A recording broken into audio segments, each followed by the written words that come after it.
Hello বন্ধুরা, কেমন আছেন সকলে? আজ আমরা আছি ফরিদপুর কলেজ রেলওয়ে স্টেশনে। আর আজ আমরা আন্তনগর মধুমতি এক্সপ্রেস এবং আন্তনগর বেনাপোল এক্সপ্রেসের ভিডিও দেখব। তো চলুন দেরি না করে ভিডিও শুরু করা যাক। তো এই মুহূর্তে আছি ফরিদপুর কলেজ রেলওয়ে স্টেশনে, সবুজে ঘেরা একটি রেলওয়ে স্টেশন। যদিও কোনো ট্রেন এই স্টেশনে স্টপেজ দেয় না, সব ট্রেন আসে আর থ্রু পাস করে চলে যায়। তবে এটা আমার হোম স্টেশন, আর চারদিকে কি পরিমাণ সবুজ গাছপালা দেখতেই পাচ্ছেন। কিছু দূর সামনে থেকে আমরা ভিডিও নিব। আচ্ছা, এখানে একটা সাইনবোর্ড আছে, ডাব্লিউ লেখা। এই ডাব্লিউ এর অর্থ হচ্ছে হুইসেল। তো লোকো মাস্টার যখন এই ডাব্লিউ লেখাটা দেখবে তখনই সে হুইসেল বাজাবে। দেখতে দেখতে রেলগেটের কাছে চলে আসছি। ওই যে সামনে আমাদের সেই লোকেশন যেখান থেকে আমরা ভিডিও নিব, আর আন্তনগর মধুমতি এক্সপ্রেসের ভিডিও এখান থেকেই নিব। এই যে কার্ভটা দেখতে পাচ্ছেন, এই কার্ভ থেকেই মূলত আমি মধুমতি এক্সপ্রেসের ভিডিও নেই। আর আমার হাতের ডান দিকে কিছুদিন আগ অবধি নিচে শুষ্ক ছিল, আর বৃষ্টির কারণে এখানে পানিতে ভরে গেছে। আচ্ছা, আমি মূলত এই লোকেশন থেকেই ভিডিও নেই মধুমতি এক্সপ্রেসের। আর ইতোপূর্বে আমার চ্যানেলে যত ভিডিও আপলোড করা আছে মধুমতি এক্সপ্রেসের, তো এই লোকেশন থেকে সুন্দর একটা ভিউ পাওয়া যায়। ট্রেনের হুইসেল শোনা যাচ্ছে, আর 1 মিনিটের মধ্যেই ট্রেন চলে আসবে।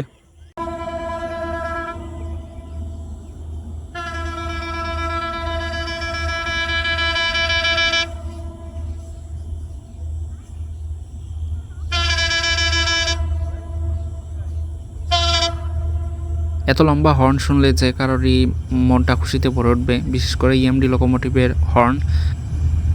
মধুমতি এক্সপ্রেস 35 মিনিট বিলম্ব নিয়ে আমাদের দিকে দিয়ে আসছে।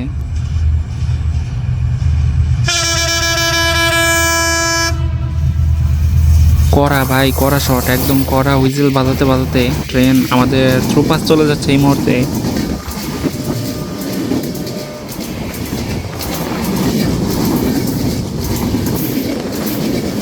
আজকে যেহেতু বিলম্বটা অনেক বড়, তাই ট্রেন অনেক দ্রুত গতিতে আমাদেরকে থ্রু করে চলে গেল। কিছুক্ষণের মধ্যে ফরিদপুর রেলওয়ে স্টেশনে প্রবেশ করবে মধুমতি এক্সপ্রেস। মধুমতি এক্সপ্রেসের ভিডিও নেওয়া শেষ, এখন আমরা বেনাপোল এক্সপ্রেসের ভিডিও নেওয়ার চেষ্টা করব। আচ্ছা, মধুমতি এক্সপ্রেস তো আমাদের পাস করে চলে গেল। বেনাপোল এক্সপ্রেস আসতে আসতে মোটামুটি আরও 1 ঘন্টার মতো লাগবে। এই মুহূর্তে ফরিদপুর রেলওয়ে স্টেশনের দিকে হাঁটা দিছি। ফরিদপুর কলেজ রেলওয়ে স্টেশন থেকে ফরিদপুর রেলওয়ে স্টেশনের দূরত্ব 2 কিলোমিটারের মতো। এই হইতেছে ফরিদপুর কলেজ রেলওয়ে স্টেশন, যার কোনো কাজ কাম নাই। সারাদিন বিভিন্ন ট্রেন থ্রু পাস করাই এর কাজ কাম, বসে বসে থ্রু পাস দেখা। আর স্টেশনটা আসলেই অনেক হতভাগা, স্টুডেন্টদের জন্য অনেক উপকার হতো চালু থাকলে। ফরিদপুর কলেজ রেলওয়ে স্টেশন একটা সময় ছিল যখন এই স্টেশনেও ট্রেন স্টপেজ দিত, তবে সেটা এখনকার গল্প নয়। সেই সালটা 1990-95 এর মধ্যে ছিল। তখন এই স্টেশনেও স্টপেজ দিত। এরপরে কোনো একটা কারণে রেল চলাচল বন্ধ হয়ে যায়, এই রুট অচল হয়ে পড়ে, এখানে কোনো ট্রেন চলে না। হাঁটতে হাঁটতে আমরা অনেকটা পথ চলে এসেছি, আরও অনেকটা পথ বাকি আছে সামনে। আর জলদি পা চালাতে হবে, তা না হলে আমরা স্টেশনে পৌঁছানোর আগেই ট্রেন স্টেশনে চলে আসবে। অবশেষে আমরা ট্রেন আসার আগেই ফরিদপুর স্টেশনে। মধুমতি আজকে বেশ লেট ছিল, তাই সেই লেটটা বেনাপোল এক্সপ্রেসের উপরেও কিছুটা প্রভাব ফেলে। পাচুরিয়া জংশন রেলওয়ে স্টেশনে বেনাপোল এক্সপ্রেস অনেকক্ষণ মধুমতির জন্য বসেছিল, তাই বিলম্ব বেড়ে প্রায় 18 মিনিটে গিয়ে দাঁড়িয়েছে বেনাপোল এক্সপ্রেসের। এই মুহূর্তে ফরিদপুর রেলওয়ে স্টেশন প্রবেশ করছে ঢাকাগামী 795 বেনাপোল এক্সপ্রেস ট্রেনটি। এই 18 থেকে 19 মিনিট বিলম্ব আজকে কি বেনাপোল এক্সপ্রেস কাভার করে ঢাকা স্টেশনে পৌঁছাতে পারবে? ফাইনালি ফরিদপুর রেলওয়ে স্টেশন থেকে ছেড়ে যাচ্ছে ঢাকাগামী 795 বেনাপোল এক্সপ্রেস।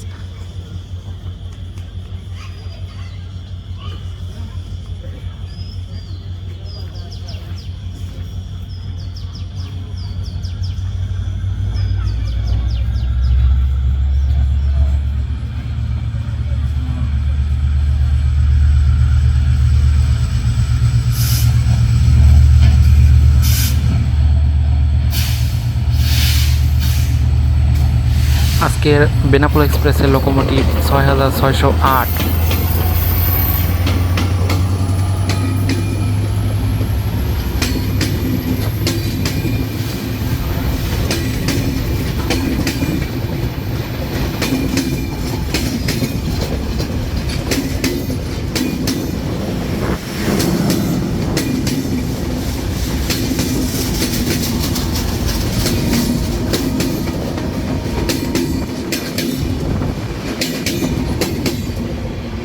এই ছিল আজকের মতো, সকলকে ধন্যবাদ।